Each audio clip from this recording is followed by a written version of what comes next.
Middle Path Radio, your number one online Islamic talk station. On my left, we have actually telco leader. He is telco leader. He is the in Queen University. He is a lecturer, and he's a definitely local leader. One of my leaders. So, would you like to introduce yourself as well? It would be good. Assalamu alaikum. Sotwz Chowdhury. I work as an organiser for London Citizens, telco in Tower Hamlets, and I also get to do a bit of teaching and training in Queen Mary. Work alongside Liam. I've been doing that for about 5 years, and good friends with this good man here, who I'm sure is going to challenge us through this radio talk. No, I'm really happy you guys accepted my invitation. In Tower Hamlet, I've been living here since '82, so it's in my blood. Actually, I love Tower Hamlet. Honestly, it's because it's a mixed area. You get to meet everybody around the world, so it's amazing. Liam, you're doing PhD. Are you working with any youth or anything? Because our topic today is to get youth into the positive work. Would you like to give us? Yeah, definitely. In fact, today we was at George Green's school, rounding up some young people to get involved in our next project. And yes, and last year we had about three young girls who were also at George Green's, and they were great. They completely shattered the stereotypes of young people. So they were really enthusiastic. They were lively all the time, and they were mixing with all sorts of people. So there was older people with different religions, faiths, and they were some of the sparkiest in the room. People were the most seemed like they were most switched on to some of the issues we were talking about. So yeah, positive experience so far.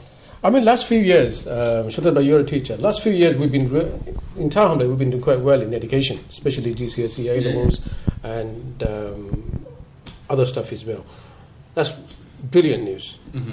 What do you think the success behind? What do you think? Because we also have some illness. I mean, unsuccessful. So we go to that after. Can I? Yeah, I think you make a really good point. I think Tower Hamlets is, in terms of educational success in London, it's the 4th best results, and in the country it's the 6th. I remember though when I used to go to school, I went to a local school, Morpeth. At that time, pass rates were like 20, 30, 40% for only 580Cs. So this is 10 years on. Showing my age, but 10 years on, and actually the sort of successes is incredible. And we can genuinely say we're some of the leaders in terms of our schools and the performance that the kids are doing. I reckon though the contributing factors to this success is we've got really decent schools. It's a little bit of competition between each of the schools is quite healthy as well. It's driving up the grades. I think also there's also lots of programs and lots of extra funding that Tower Hamlets benefits from that looks at the welfare of children within school and outside of school.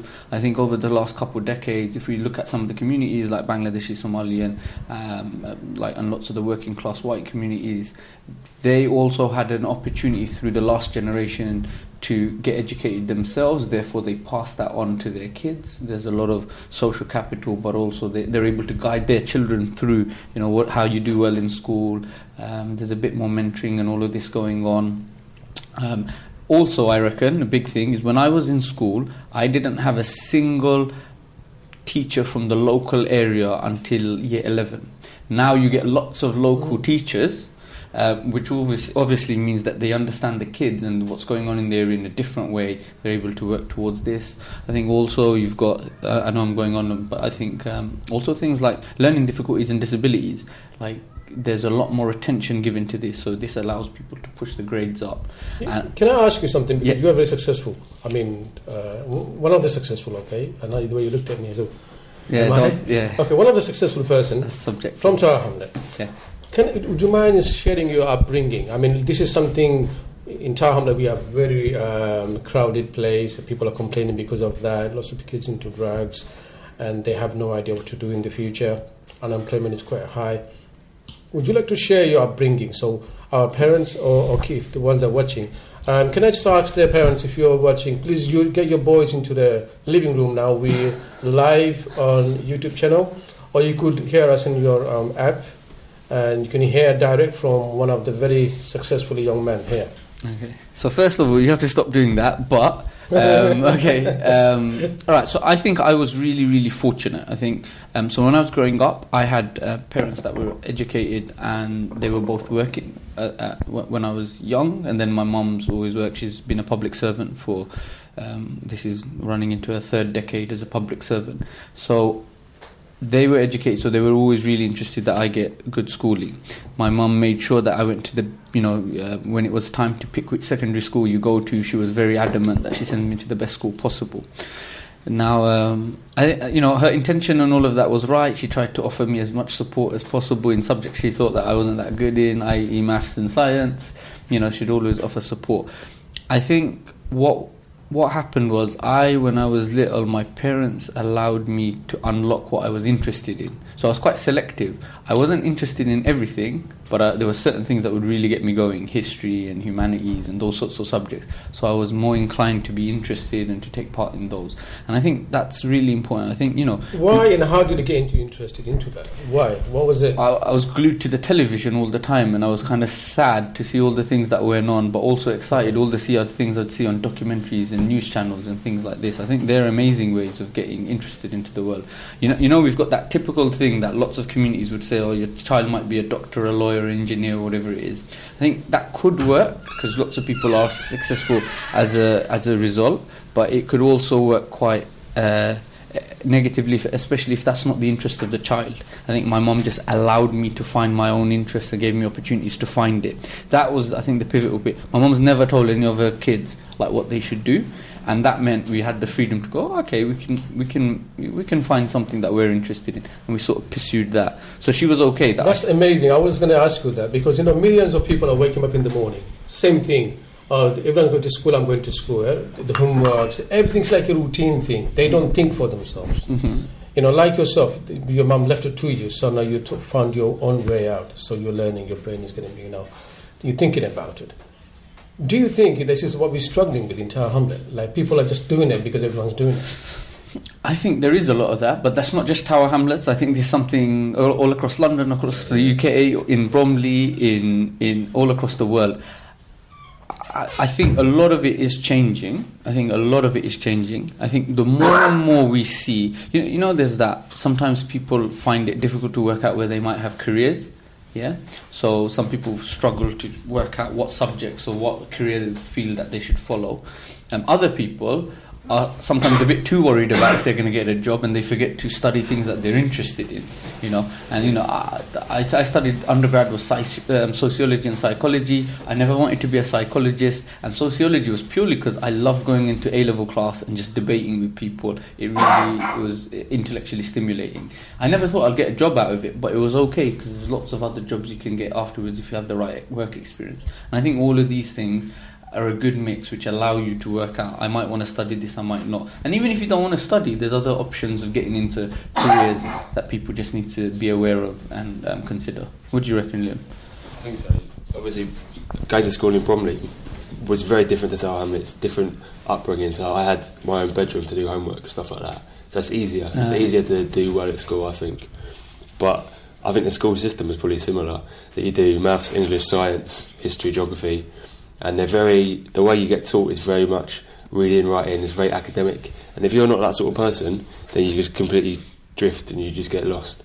And there's nothing that's hooking you up for anything else. Mm-hmm. So of course you're going to fall by the wayside. And yeah, school can be very sort of mechanic, and it does feel like you're getting pushed through something. I mean, at my school it's expected that everyone would go to university. But probably half the people who went didn't really want to go. The subject they just chose because it was something that they thought was a bit easy or something like that. Mm-hmm. So I think schools need to be like much more diversity in what you could do. They need to value each student for actually what their skills are at the moment and what their interests are, rather than trying to like funnel everyone through the same sort of academic path. Yeah, because my kid, he's going to university. Okay. So he started it. I'll get into see. Seriously, you've got And what happened? Even now, I want to ask him, "What do you want to do?" He said, "I don't know." Mm-hmm. And I will also do youth work as well. So I met lots of kids. When you ask him, "What do you want to do?" I go A-levels. What do you want to do? I don't know. I'll be a this and that. They have no clue what you want to do. That means they were just like, they're just doing the job because of they've been asked to do it and just done it. They don't know what to do. There is no passion for it. Yeah, I mean, I think there's a fear that you also have as a parent, as a brother, as a sister, if you don't know. I think the most important thing is if a child is exposed to lots of different careers. I think it's really difficult. I think it's a problem in the education system that we are made to pick our degrees so early. I think 18, 17 is so early to actually know what you want to spend 3 years and £30,000 on student fees to study. But like actually being aware of this degree in geography isn't just looking at buildings, but you can work at town planning, you can work in government, you can work in policy. Like being aware that there's lots of options, what that allows you to do is not worry too much, but work towards something after it. Like there's some jobs, you want to be a doctor, you've got to study medicine. It's quite straightforward, it's simple. But most of the jobs you don't need to actually be that specific. So it's okay if you don't know exactly what you want to do. I think it's much more important that you're exposed to different options. So you don't just think, I have to work in local government, or like be a teacher or be a lawyer. Do you see what I'm saying? Can I ask Liam, would you like to share your upbringing, how it was, what kind of stuff you faced, and how did you battle it? Because you were doing PhD, that means you had to go through a lot of difficulties, all easy way, but I don't know. Would you like to share it? Yeah, of course. So, growing up in Bromley is very different to here. So, it's more posh, isn't it, Kent? It's actually South London, but well, that's debatable. I still try and claim I'm a Londoner. So it is posh. So it's a posh area. I'm not posh though. So, but my dad, none of my parents went to university, so I didn't come from an academic sort of family. But they were very sort of hands off in that way. So they didn't say, you've got to do this, you've got to do your homework. My brother, for example, completely mucked up at school. He got like 3 E's at his GCSEs and then quit and become a plumber. So I wasn't pushed in any way. And I think just because I was suited to that sort of way of learning at the time, so I'd sit and read and write, and I was fine with that. But it was easier. So as I said earlier, we had our own space to do homework. There was didn't have to share a room with like 3 brothers and sisters and fight for like the space to do the task or whatever. But yeah, I wasn't pushed in any way, and I think I sort of come to do a PhD more by accident rather than sort of really hard work. But it is easy for someone like me to get into that anyway, because I did have that step up from the beginning. So I did have, parents who could afford space and time for that. So, like, if I was to ask the question, if that's okay, so, like, what got you into geography, though? Because, out of all the different subjects and into geography, and you were able to get a scholarship. Yeah, true. Which is pretty impressive. Yeah. You didn't use that, did you? No. Well, something good. I had a really good teacher. So he was like an antagoniser. So we did geography, and it wasn't just about. So you learn about rivers and mountains and all sorts. We should learn about inequality, learn about poverty, and because we were a class of all boys school from Bromley, thinking about the difference between like poverty in Africa and stuff like that is a world away. You know what you learn in geography? He's the one who practiced geography, because every time I see him, he's into the mountain. And he goes down. I don't know how you linked up really. But so it was an antagonising teacher, and he pushed us as students to like really think about stuff and really care about stuff, and that's why I really like geography. Went to do it at university, and then someone said, you should apply to do a PhD. So I did, and then I ended up here, met Sotwz, and now we're sort of, as you said, practicing. Okay, I want to share my upbringing. We will be fair. I'm not asking you guys, I'm just saying it. I came in this country when I was about 11 or 10 years old. And in the 80s, our parents never thought we would establish ourselves here.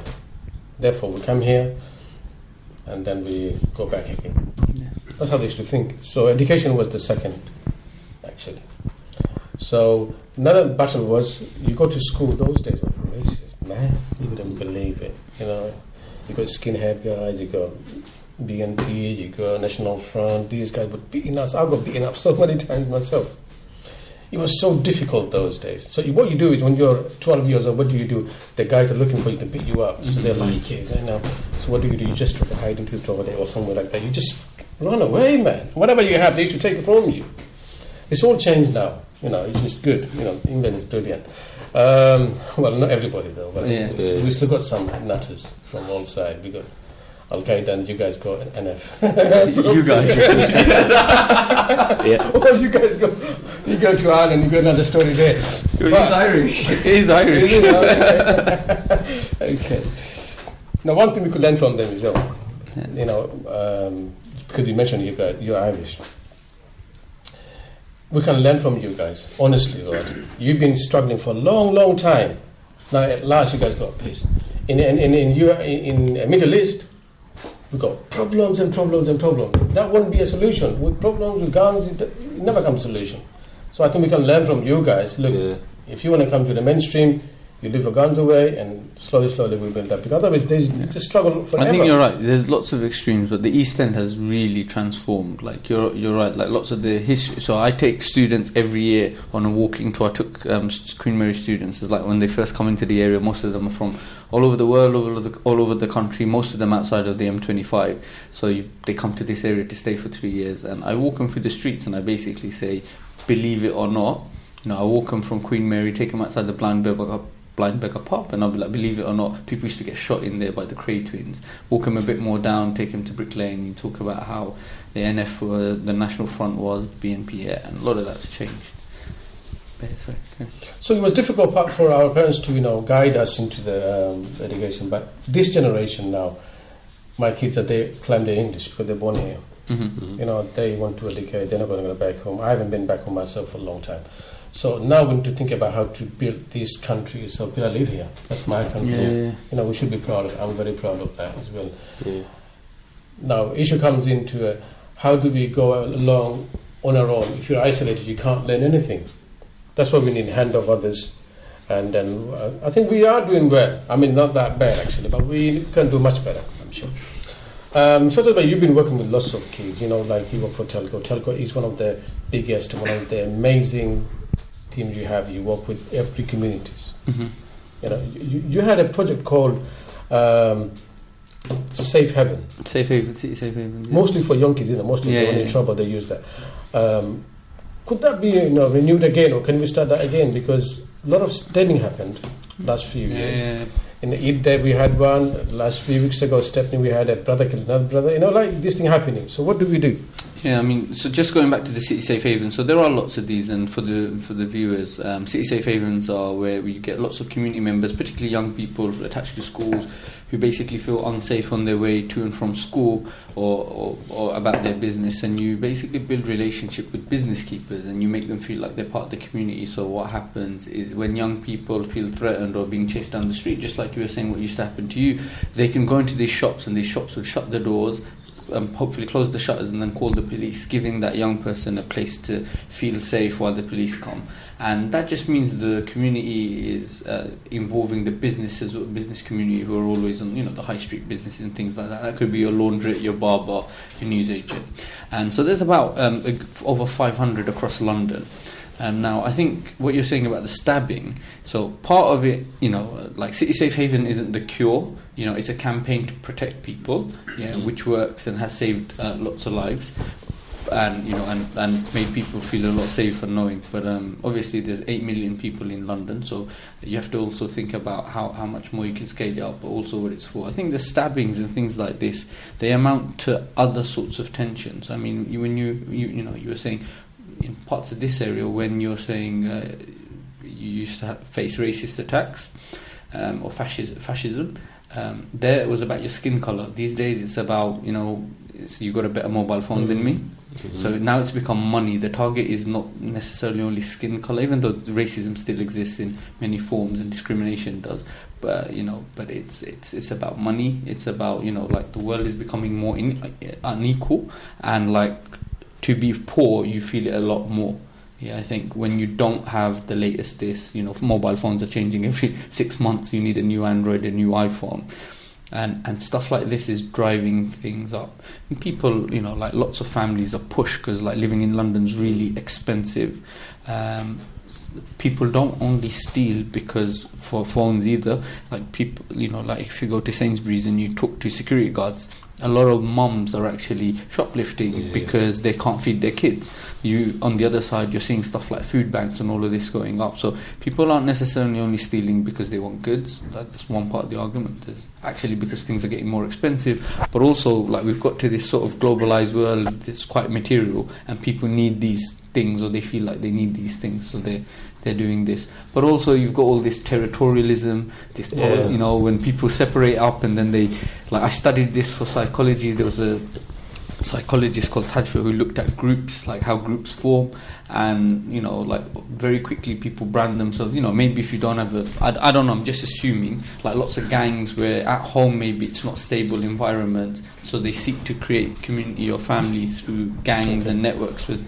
Regarding game, we're going to talk about the second round. Okay, cool, no problem. Liam, if the young people are watching at you, what would you advise them to do when they're in choosing the A-levels or GCSE? What kind of stuff they should look into? Something they like, or their friends doing it? Well, how come they're confused when they're going to university? It doesn't work on my head. Do something you enjoy. How did you choose it? If you could tell them practically. So GCSEs, I pretty much chose the standard ones, and our school you didn't have much choice. But A-level, I chose English, French, and geography, and that was great. I did geography because I really enjoyed it, English because I really enjoyed it, and French because I couldn't figure out anything else to do, and I can't do a science or a maths. But because I enjoyed the two, I cared about it. I enjoyed going to classes. Yeah. I was going to put the time in to do it. So if you do something you don't enjoy, it's just going to be you're setting yourself up to not do well, I think. Yeah, to do something that you're going to be passionate about. I also have something. I think one of the things is talking to people that aren't your peers is really important. So one way of working out if the decision you're going to make is wrong or right is, say, like geography. Rather than me just picking geography, I'll talk to someone who studied geography. And what that means is they can actually either excite me more or put me off, you know, which could work either way. But I think that's really important, because if we keep taking advice from people, you know, we might want to pick a subject because our friends are doing it. It happens all the time, right? I think so. Some people pick their degrees on that because their friends did that. And that's not very wise. But you rarely get that today. You never get. It's hard to get kids that age who are picking what they want to do, interacting with students who are already at university. You don't get that mixing together. So it's always like everyone's repeating it again, like doing it fresh. Exactly. But you want it, but that could encourage people to make much more wiser, informed decisions. I think this really weird thing that used to happen in school. I used to remember. So the really naughty kids and the really the ones that did really well, they used to get the most attention from the teachers, and they used to get all the special attention from external groups. So like if you're really naughty, you'll get lots of other people coming and give you support, and if you're really smart, you'll get all the opportunities. And there's all these people in the middle, which, you know, my school was 240 kids a year. 40 of them were really smart and really naughty, and the 200 were just sort of walking around in the middle. And they're the ones that need to be engaged. Do you see what I mean? It is that, you know, you call this program the middle path. There's actually the middle bit of people, you know, a group of people who are the ones that, because they're not really naughty or not really active or keen or like academically studious, they don't, you know, they're just sort of waving around. And you see it, like when we teach in the university, we can tell which students sort of just pick geography because they picked geography and they were just hoping it's sort of alright. And you can tell which one's really interested in a particular thing. It's really, really obvious. How do you pick them? Say you're a teacher, and you know this guy is very serious about his education. What kind of clues would you find in that person? Asking you questions, like really taking. Would you like to, without mentioning, would you like to use the name? I mean, no, I don't think it's. So about you met somebody. It's not about. You name. saw he's doing that, and you meant, I think this guy is serious about his stuff. Yeah, I think again it's like this. I think about 20% are not quite sure why they're there, but they know that they are, and they're just sort of getting through it. 20% really want to be there. Yeah, you know, some classes might be boring and some classes really exciting, but they want to be there. And there's about people in the middle who are just sort of going through the motions. I don't know if that sounds really negative, but I feel like that, you know, and in my own undergrad experience. Like, okay, for the parents who are watching, what would you advise them? How to help their kids to choose, or how to help their kids to become independent in choosing things? What would you tell them? Well, I think one of the things if you that do in Bangla would be great. Well, I could do it in Bangla, but like I think one of the things that makes it really obvious that maybe lots of people. So I never used to think about the arts and the sciences when I was young. No, this is not Bangla. You do the Bangla. You do the Bangla. Yeah, no, but I think one of the things that you don't think about when you're young is about the arts and the sciences and the separation between that, because all of you get lumbered with all your subjects together. Yeah. And then when you get older, what you realise, especially when you go to uni, suddenly this thing called BA matters and BSc is very different. And then you start seeing that lots of careers are science-based, so they're like STEM subjects, maths and science and things like this, and lots of things are humanities. And I think it would work out really well, because it works with the systems and structures, if you can see what your child is more interested in. I'm more arts, my brothers are much more science, yeah? That's and my mum worked that out, and so like for my younger brother it was like building and computer things, and like he enjoyed maths and statistics. Now he's doing this at work, so that's fine for him. Me, he knew that bored me silly, so she was more like, okay, go explore history, take you to the museum, that sort of thing. And what that does, it works off your interest. I think, it's some people are good at both, but what you see is generally people are between one or the we other. want to go 5 minutes for this this part, because you didn't say anything in Bangla. I didn't know. I know. So can I ask you to say a national anthem? So why don't you sing the national? Why don't you sing it, and I'll copy with you. I think Liam wants to really sing the national anthem. You teach him the words. You teach him the words. You teach him the words. Next round I'll do it. So I'll be the next round. When you say something, I'll copy you. So this round is mine. Okay, this round is yours. I take the advantage on that. Okay, so you start, and then we'll copy. Okay. I don't even know. I'm sure we're going to get lots of calls now, because can you ask them to stop that thing, please? And they were talking, now they're singing. Okay, there's a you could explain better than me. There's a song called Vegetable Song. I don't know if you know. It's a certain vegetable. It's like a pumpkin. Pumpkin, yeah. It's a pumpkin. What's pumpkin in English? Pumpkin is pumpkin. No, pumpkin is pumpkin. No, I'm sure they're different ones. Well, they're very mild. They're very, but the song was very, It is actually a song about a vegetable you're going to sing. Okay. I'm not a singer myself, so I was something for them so they can enjoy it. Yeah. 2 minutes. Yeah. This is so not the middle path. No. Okay. We say Shader Lau. Okay, I'll sing it first, then you do it. Shader Lau Banaile More Boiragi. Go on. You what? Sorry. This is what Liam Okay. Come on, Liam, you can do it. Shader Lau. Shader Lau. Yeah, Brilliant. Very good. Banaile More Boiragi. Right. Banaile. Banagle. Good. More. Boiragi. Boiregi. Brilliant. That's good. You don't want to sing anything, do you? No, I'm Go not. on, you should. I think you should. You got a lovely singing voice. You know what you've done well. Thank you. Brothers and sisters, One sisters, Direction next time. brothers and sisters, thanks for your time. Stay within us. We'll be back in 5 minutes. Thank you. Assalamu alaikum. Assalamu alaikum rahmatullah. Dear brothers and sisters, welcome back to MP Radio. Can I go to Liam? Liam, we're talking about the youth. One of the reports says about 23 million people over age of 12 drug addiction and alcohol addiction. Mm-hmm. It's a big number, huge number. Yeah. It's not only them, their family, their neighbours are getting in trouble, millions of people. Yeah. So what can we do about it, or what do you think? I'm probably not the best person to ask, really, coming not from Tower Hamlets, but I'll tell you basically what I think. When I moved to Tower Hamlets, my mum was really nervous. She thought, it's a dodgy area, you're going to be careful, you're going to get stabbed, you're going to get shot, something like that. This is what she said. And then I remember when I was looking at flats, I was looking at all the different areas like Bethnal Green, Bow, Shadwell, and one night I remember having a dream that I was in Tower Hamlets and Dizzy Rascal was there. And I was looking for a flat in Bow, and Dizzy Rascal was there, and I remember waking up thinking, oh God, like where am I going? Because I associate Dizzy Rascal with guns and gangs and all sorts. I was like, sorry, Dizzy. Yeah, I now live in Bow, and I haven't seen him yet. I don't even know who he's talking about. Let's say. So what I'm saying is, there's big stereotypes, and for someone like me who's only been here for a couple of years now, I wouldn't know what to do. I wouldn't know what the issue is.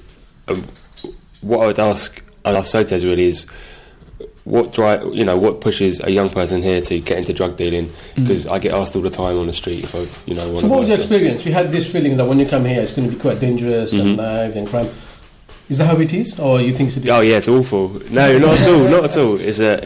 I feel really safe in Tower Hamlets. Completely safe. I feel more at home here now than I do in Bromley. The people are lovely. They're much more open and kind than people in Bromley. They're much more willing to speak to you, talk, reach out. Lovely people. Do they talk to you, especially elders? Do they talk to you, assalamu alaikum or anything? Not on the street. Or niha, hello, anything like that? Not on the street, but because I've been involved with telco, I've met lots and lots of people through there. So I've been around people's houses for iftar and all sorts, and yeah, very welcoming. From next week, because you said Shadallah Bangla Banaile, that's this one. After that, they'll say hello to you every day. Yeah. Are you Liam? Are you the one in the TV say Shadallah? Please for us. Sotwz bhai. Yeah, if I take the question that basically Liam was asking about what takes people to drugs, I think, Dizzy Rascal, it's interesting you saying it. I think it's become popular. It's, it's very, if you're young, and if you're, if you've not had really strong values put into you, if you come from a dysfunctional family, or even sometimes if it's not a dysfunctional family, but you listen to rap music, whatever, you see the videos, they're all over the place. I remember when I was very young, Dr. Dre's track came out, and it's all smoke weed every day sort of thing, Snoop Dogg, whatever it is, and now there's loads of other ones that they popularize this, selling this is okay. I mean, it makes it sort of okay. There's not like a huge... And then you see quite a few people when you're in school used to deal. I remember when I was little, there used to be this thing where people... that were seen as younguns, they wouldn't be dealing, people that were older, but now you see young kids dealing. They find other ways to do it, and like I said, a lot of it goes back to actually money, and there's actually an entire market and economy that's driven by the demand and supply of drugs, that comes in and out of this area. And it's not just street kids in the States, it's also places like Canary Wharf, where there's lots of people that are taking crack cocaine, whatever it is. There's yes, of course, people are taking Class C, B, cannabis and all of this. So there's actually a really big mix of things going on, and there's an entire economy that basically means lots of people demand it. Therefore, there will be lots of people supplying it in order to make money. I think that's a huge thing. The other thing is the image. It's not seen as, not amongst everybody, as that bad. Lots of people become used to it. You get socialized with it. If you see drug dealing in school, it's not like, oh my god. When you see it in college, university, and on the streets, you're saying, oh, that's a drug deal happening there. When we see two cars pull up side by side. But somebody maybe in Bromley or further out where they're not used to seeing this sort of thing might think, oh my god, that's going on. But a few years ago, we used to see boys doing it. That was a cool thing for boys, and they got flashy cars. But now the girls are getting involved. But this is more dangerous because they get them to hooked, and then they use them for different reasons, prostitution and all that stuff. We're seeing different dimensions of what, the side effects of drug dealing and the drug market. So is that the people say, because those kids who's having it, because all their friends are having it, they think everyone's having it. But that's not true though.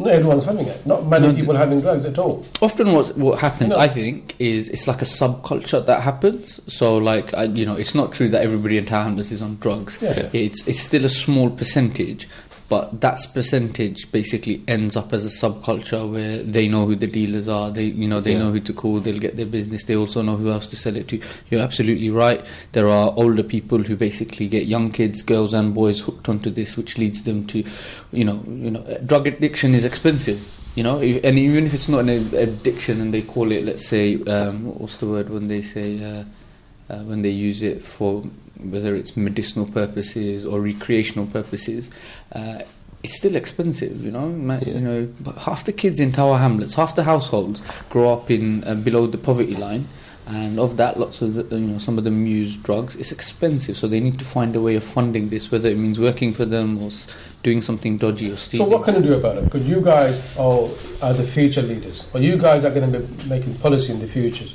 What do you want to see? How do you think we're going to tackle that? Yeah, I think it's not just me or Liam, it's lots of people in the community uniting together. But I do believe that, it's because people who's watching, they will look at us and they're looking for a hope. They want to see how to stop, but they want to see these young people are against it as well. No, not just everybody is saying, okay, we can't do anything about it. What kind of hope can you give it to those parents? I think one huge thing is making, there's the whole thing about teachers, role models and all of that, making sure that it's not an okay thing to aspire to or to be part of. But I think the other thing is, like, it's an economy. You're tackling that economy and you're offering better alternatives. Now, if a child makes up in mind that actually I can sell this, make some profits, I take a risk, but I make some money and it's quite cool, I can get that car, I can get this, and I can have lots of disposable cash by the end of it, they'll do it.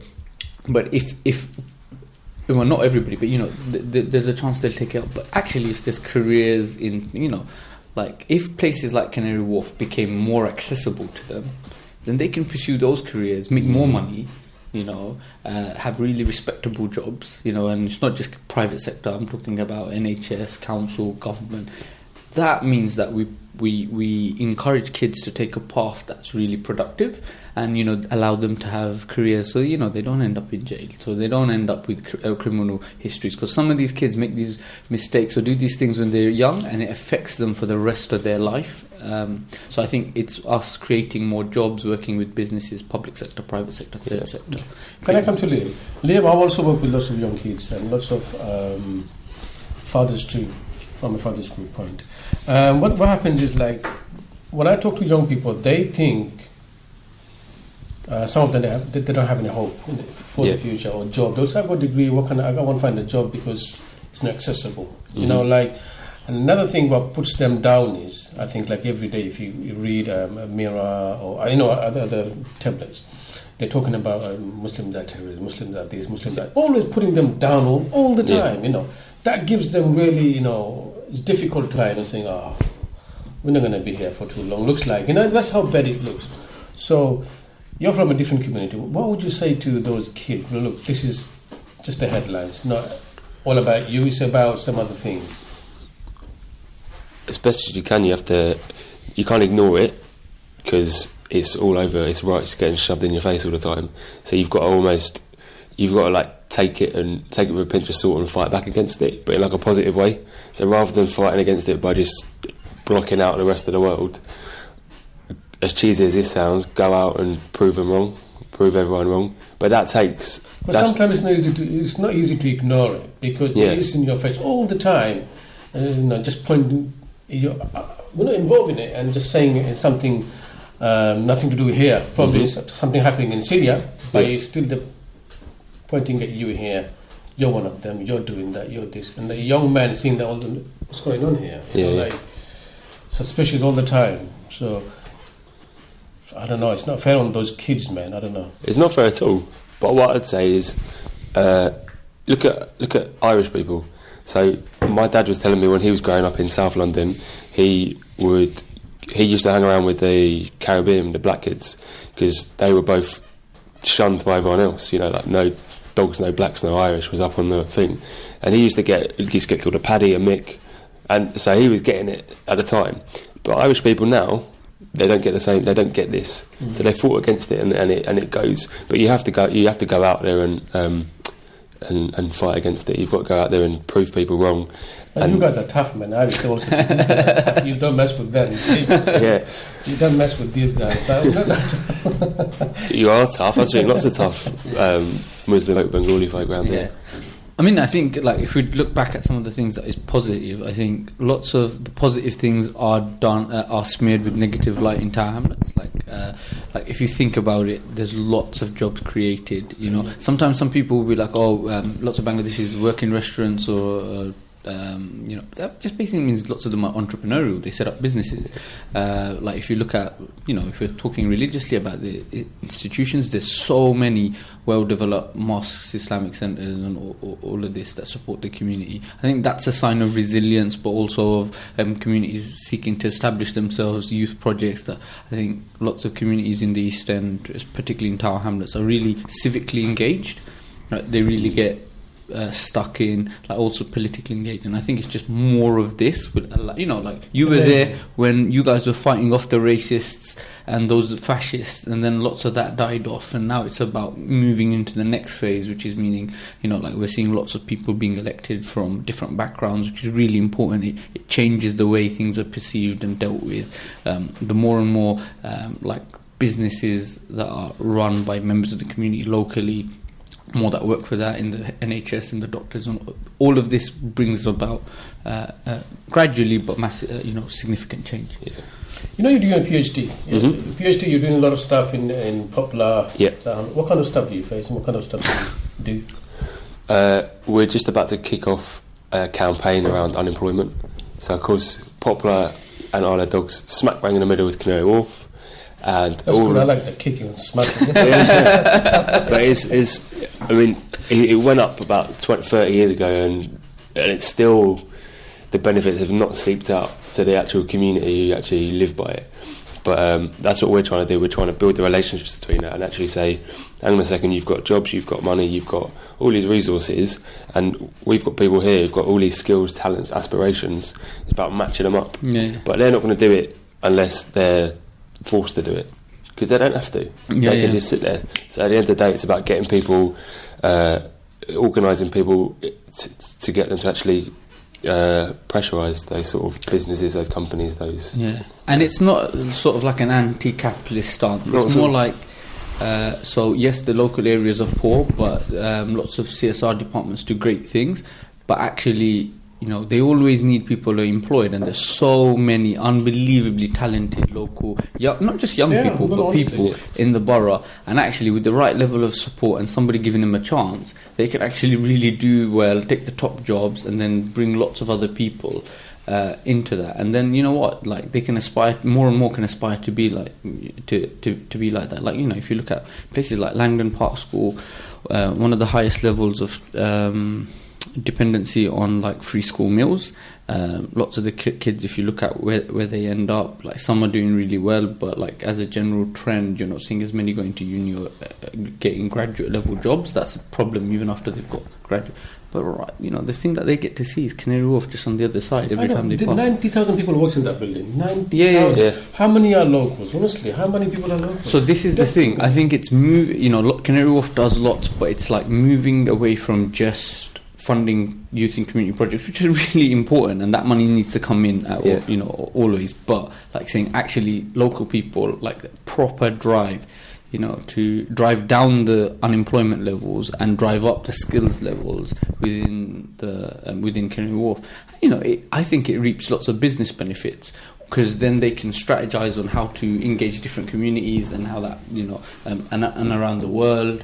And people that are local, they commute closer, hopefully, things like that. I'm sure there's lots of other benefits that they can have with well-paid jobs from to local people. Liam, we've only got 5 more minutes. Because you're from Bromley, I want to give you some good news. Especially in Tower Hamlet. What people see in the paper is not always true. Mm-hmm. Tower Hamlet is one of the best places you can come and go to any houses, any across the faith. Yeah. I asked, he was involved. We've done lots of iftars with our non-Muslim friends. So the people from Australia, people from New Zealand, people from around here, they came to our mosque, have food together. I can go to any house, most of the houses in this area, and say hello to them, have a tea with them. It's amazing. You go to him involved in all the. Honestly, it's amazing. There are a lot of lovely, beautiful people in this country. They're lovely people. Honestly, they are. Majority of them are lovely. Yes, you get one or two. You're always going to have that. Yeah. If they go against Irish, I'm sure they will not care about me. Where you coming from? Far away. Well, that's a joke. But they're lovely people. Honestly, so we need to connect those people. Yeah, completely. We need to show. Look, we are not so different than you guys. We want the same thing. We want the better for this country. We want to give something back to the country itself. So we're finding it very difficult to get that crossover. And the people we see the isolated one are moving, probably going to Syria and this and that. Yes, that's the problem we have. But we need to come together and face that. Mm. This is the problem for everybody, not for us only. So I think we need hands of help from everybody and fight the extremism. It's true, we have that problem there. We need to get that view away from this country to make a better place for everybody.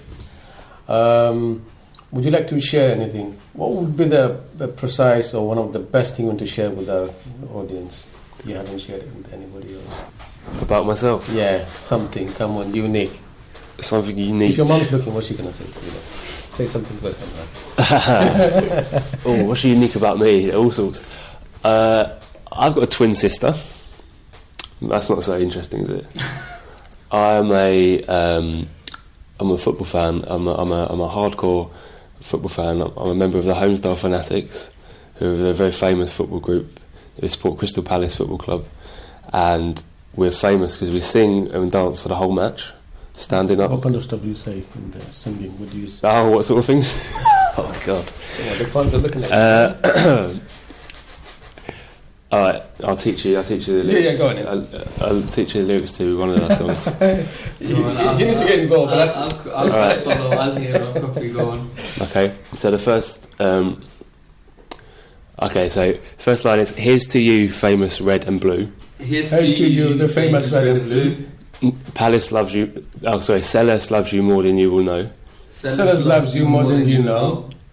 We'll fight for you, famous red and blue. We'll fight for you, the famous red and blue. The Palace boys are with you when you play." Oh, the Palace boys are with you when you play. Ooh, and then you get up and you start dancing. Okay. But There you go. there you go. Okay. Cheers. So would you like to share anything? You know what? Okay, would you like to say something to Bengali, to our parents? Would be nice. What would you like me to say in Bengali? The ones are worried about the kids. The drugs, the knife fight, all that stuff. What would you say to them? Give them some hope. Well, if I say it in English first, I Yeah, think you can translate it. you're going to translate. Or am I translating? You're going to translate. I'm shy in Bengali. So no. I think it's really simple. The same message I think that you can take abroad is everybody needs to get out of their comfort zone a little bit. So I think one of the reasons I really enjoy working with citizens is because you help people get out of their comfort zones, and it is a lot about getting lots of people to unite from different backgrounds who are actually really, really similar. You know, football matches is a great example. You know, when you're there and you're supporting a team, it really doesn't matter what colour anybody is, you're supporting a team. I'm a United fan, Man United fan. I'm a United fan. Every time I see loads of Sikhs always watching the football, I don't know if you see this, there's lots of Sikh supporters, and I got, that's great.